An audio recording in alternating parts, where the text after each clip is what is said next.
يصلون على النبي يا أيها الذين آمنوا صلوا عليه وسلموا تسليما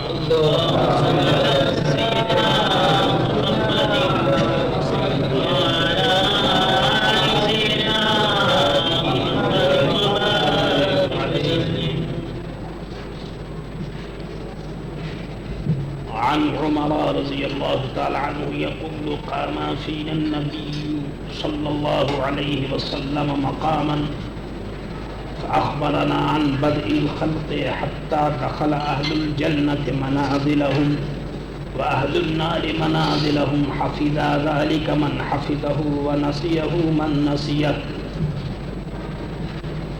یہ حدیث بخاری شریف کتاب بدء الخلق میں پیج 453 میں اور مشکات شریف پیج 506 میں یہ حدیث موجود ہے. اس کا ترجمہ یہ ہے کہ حضرت فاروق اعظم رضی اللہ تعالی عنہ روایت فرماتے ہیں کہ ہمارے نبی صلی اللہ تعالی علیہ وسلم نے ایک مجلس میں قیام فرما کر ایک مجلس میں حضور صلی اللہ تعالی علیہ وسلم کھڑے ہو کر کے ابتداء آفرینش سے لے کر یعنی جب سے دنیا بنی جب سے دنیا ہوئی اس وقت سے لے کر جنتیوں اور دوزخیوں کے اپنے اپنے منزلوں میں داخل ہونے تک کی خبر دے دی. کون بیان کرتے ہیں؟ حضرت عمر فاروق اعظم رضی اللہ تعالیٰ. کیا بیان کرتے ہیں؟ کہتے ہیں کہ ہمارے پیارے نبی صلی اللہ تعالیٰ علیہ وسلم ایک مجلس میں کھڑے ہو گئے. کھڑے ہو کر کے آپ نے بیان فرمایا. کیا بیان فرمایا؟ ارشاد فرماتے ہیں کہ جب سے دنیا ہوئی بگننگ جو ہے مخلوقات کی جو ابتدا ہے اس وقت سے لے کر بیان کرنا شروع کیا اور انتہا تک بیان کر کہ کون آدمی دوزخ میں جائے گا اور کون جنت میں جائے گا. سب کچھ سرکار دو عالم صلی اللہ تعالی علیہ وسلم نے بیان کر دیا. اب اتنی بات کو بیان کرنا تو یہ ہمارے پیارے نبی صلی اللہ تعالی علیہ وسلم کا معجزہ ہے. ایک مجلس میں اور یہ سب کچھ حضور نے بیان فرما دیا. فاروق اعظم فرماتے ہیں کہ یاد رکھا اس کو جس نے یاد رکھا اور بھلا دیا جس نے بھلا دیا. کیونکہ اتنی باتوں کا یاد رکھنا بڑا مشکل ہے. تو جس نے جتنا یاد رکھا اور جس نے بھلا دیا بھلا دیا. معلوم یہ ہوا کہ حضرت محمد الرسول اللہ صلی اللہ تعالی علیہ وسلم کو اللہ تعالی نے مخلوقات میں سب سے زیادہ علم عطا فرمایا. اور یہ بھی معلوم ہوا کہ جب سے دنیا بنی اور جب تک دنیا ہے یہاں تک کہ جنتی جنت میں چلے جائیں گے اور دوزخی دوزخ میں چلے جائیں گے. ان تمام واقعات کے علوم اور ان تمام واقعات کی خبر حضرت محمد الرسول اللہ صلی اللہ تعالی علیہ وسلم کو ہے اور یہی اہل سنت و جماعت کا عقیدہ ہے. دوسری حدیث عن انس ان النبي صلى الله تعالى عليه وسلم خرج حين زاغت الشمس فصلى الظهر فلما سلم قام على المنبر فذكر الساعة وذكر أن بين يديها أمورا عظاما ثم قال من أحب أن يسأل عن شيء فليسأل عنه فوالله لا تسألوني عن شيء إلا أخبرتكم به ما دمت في مقامي هذا.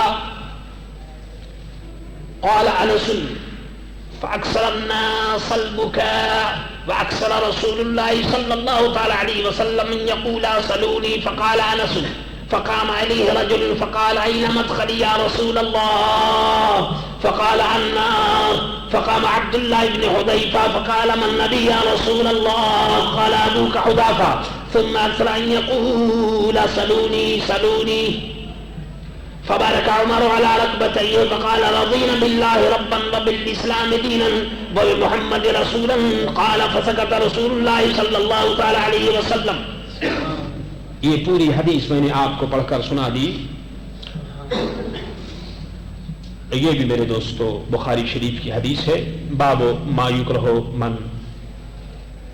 من کثرت الصلاۃ، جلد دوسری ہے اور پیج 159 پیج ہے اس کی. اس کا ترجمہ پہلے سنیے. حضرت انس روایت کرتے ہیں کہ پیارے نبی صلی اللہ تعالی علیہ وسلم سورج کے زوال کے بعد تشریف لائے. یعنی سورج جب ڈھل گیا، جب ظہر کا وقت ہوا، جب سورج ایک سائڈ میں چلا گیا تو حضور صلی اللہ تعالی علیہ وسلم تشریف لائے اور نماز ظہر پڑھائی. اور جب آپ نے سلام پھیرا تو قام علی المنبر، تو حضرت محمد الرسول اللہ صلی اللہ تعالی علیہ وسلم اپنے منبر پر کھڑے ہو. پھر کیا ہوا؟ فرمایا پھر قیامت کا ذکر کیا اور آنے والے بڑے بڑے امور کا تذکرہ کیا. جو امپورٹنٹ واقعات اور بڑے بڑے جو مسائل ہیں قیامت کا ذکر کیا، اور فیوچر میں قیامت تک جو بڑے بڑے واقعات، بڑی بڑی سٹوری اور جو حالات ہیں سرکار دو عالم نے سب کا بیان فرما دیا. اب سنیے، یہ تو بیان ہو گیا، بیان کر دیا آپ نے. اب میرے دوستو یہ ہے اسٹیج اور یہ ہے پروفیٹ خود حضرت محمد الرسول اللہ صلی اللہ تعالی علیہ وسلم.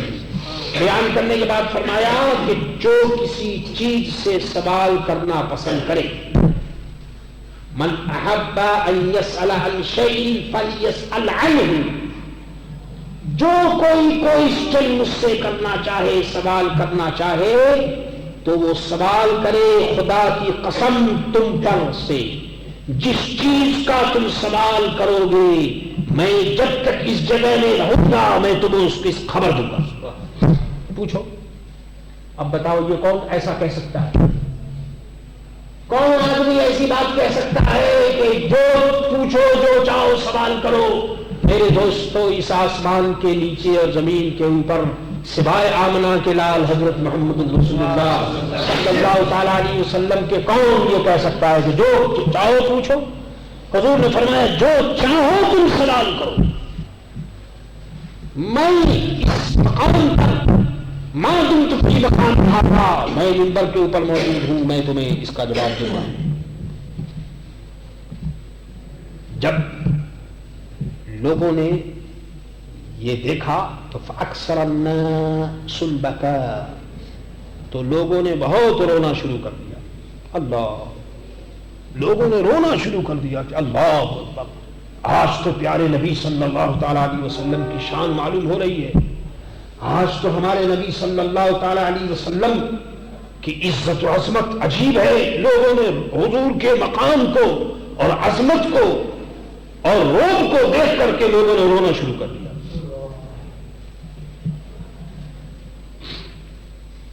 اکثر رسول اللہ صلی اللہ علیہ وسلم ان یقول سلونی، اور نبی صلی اللہ علیہ وسلم یہی فرمانے لگے اور یہی کہتے رہے کہ تم مجھ سے سوال کرو، تم مجھ سے سوال کرو، کرو سوال کرو، کرو سوال کرو.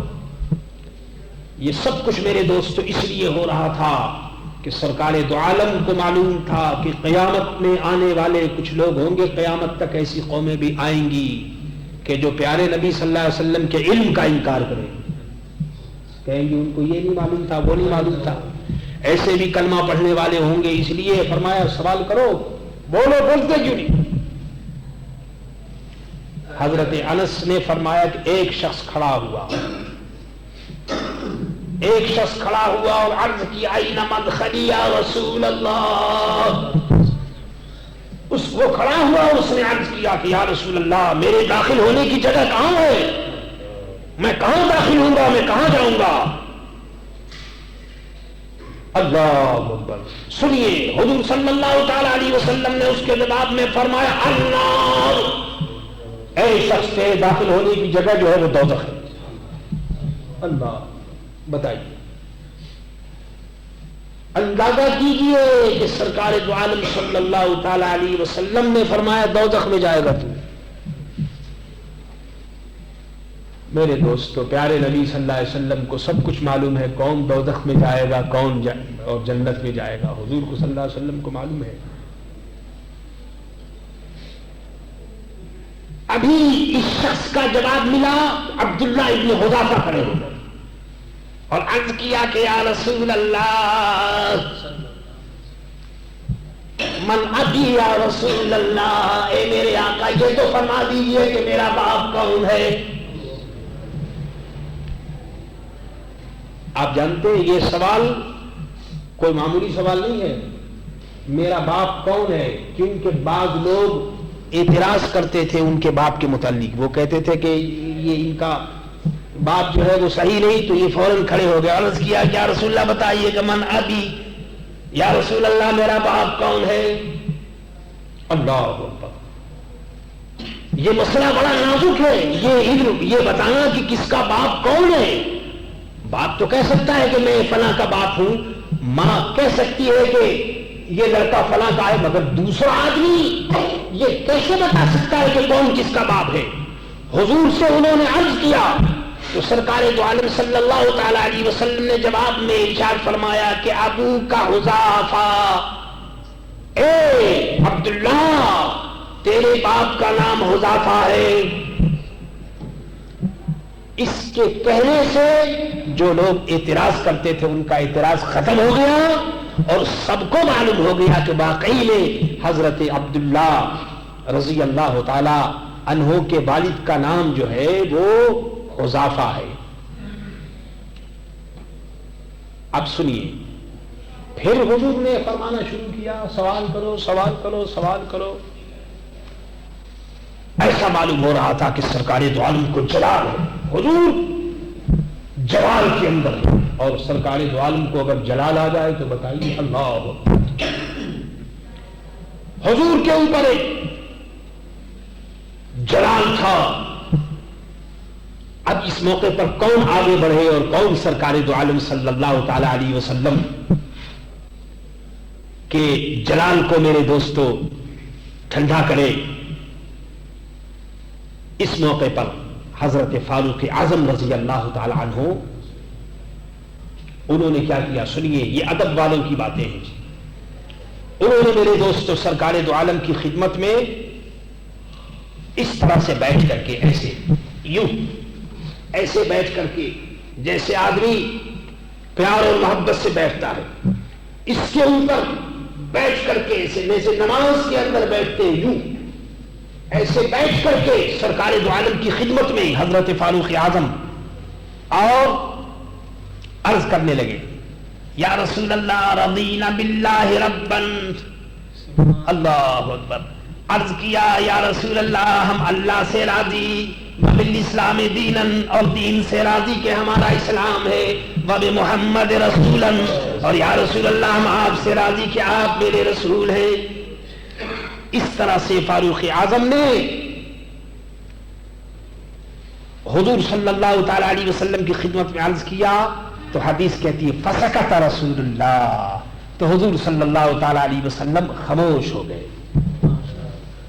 اس حدیث سے میرے دوستو اس بات کا ثبوت ملتا ہے اور یہ بات معلوم ہوتی ہے کہ حضرت محمد رسول اللہ صلی اللہ تعالی علیہ وسلم کو اللہ تعالیٰ نے دونوں جہان کے علوم عطا فرمائے.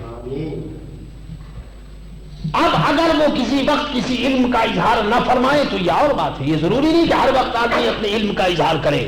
علم کے اظہار کے لیے ٹائم ہوتا ہے، موقع ہوتا ہے. اللہ اکبر. سنیے، اس سلسلے میں اور بھی بہت سی حدیثیں ہیں جو محدثین نے بیان کی، اور بہت سی حدیثیں ملتی جلتی ہیں۔ ایک حدیث اور سنیے، حضرت حذیفہ، یہ حضرت حذیفہ وہ ہیں کہ جن کا ٹائٹل ہے صاحب سر رسول اللہ، اس کا انگریزی میں ترجمہ پرائیویٹ سیکریٹری یا یہ پرسنل سیکریٹری، صاحب السر رسول اللہ، سرکار دو عالم کے جو پرائیویٹ حالات ہیں اور حضور صلی اللہ تعالی علیہ وسلم کی جو باتیں ہیں راز کی، اس کو یہ جانتے تھے حضرت حذیفہ۔